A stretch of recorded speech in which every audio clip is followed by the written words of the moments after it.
Cette grosse frayeur donc pour les 16 occupants d'une montgolfière dans la région de Charleroi. L'engin s'est posé en urgence à Loverval. La nacelle s'est retrouvée empêtrée dans un arbre. Heureusement, personne n'a été blessé. Justine Roldan-Pérez avec Denis Caudron et Fabien Vanove. Hier vers 20h, les 16 passagers ont embarqué à Serfontaine pour un baptême de l'air en montgolfière.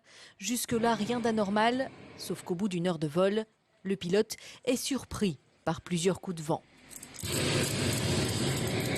Il nous a prévenus, écoutez, tenez-vous bien, bloquez-vous parce que l'atterrissage va être mouvementé. Après plusieurs tentatives d'atterrissage, la montgolfière finit sa trajectoire dans les arbres. À un certain moment, moi, du dessus, je vois un terri là-bas, je me dis, mais on se dirige sur Charleroi, c'est pas possible. Ils vont nous taper sur la R9, quoi. Je me dis, le ring, non merci. Et il nous dit, ben voilà, il n'y a plus qu'ici. Et là, il fait tout pour atterrir, un peu dans le champ là, mais les vents l'ont poussé aussi. Et c'est ainsi qu'on a eu l'incident.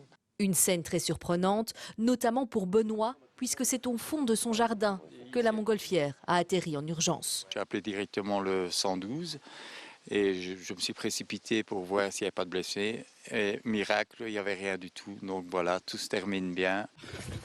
Elle est écrasée dans l'arbre. Arthur, alerté par le bruit, a tout filmé avec son frère.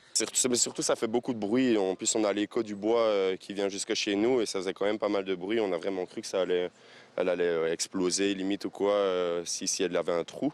Enfin, peut-être pas exploser, mais du moins se trouer et complètement se cracher. Donc là, ici, il essaye de remonter. Et ensuite, pour au final, se retaper contre un arbre juste à l'instant, quoi. La nacelle sera évacuée dans la journée. Heureusement, tout s'est bien terminé.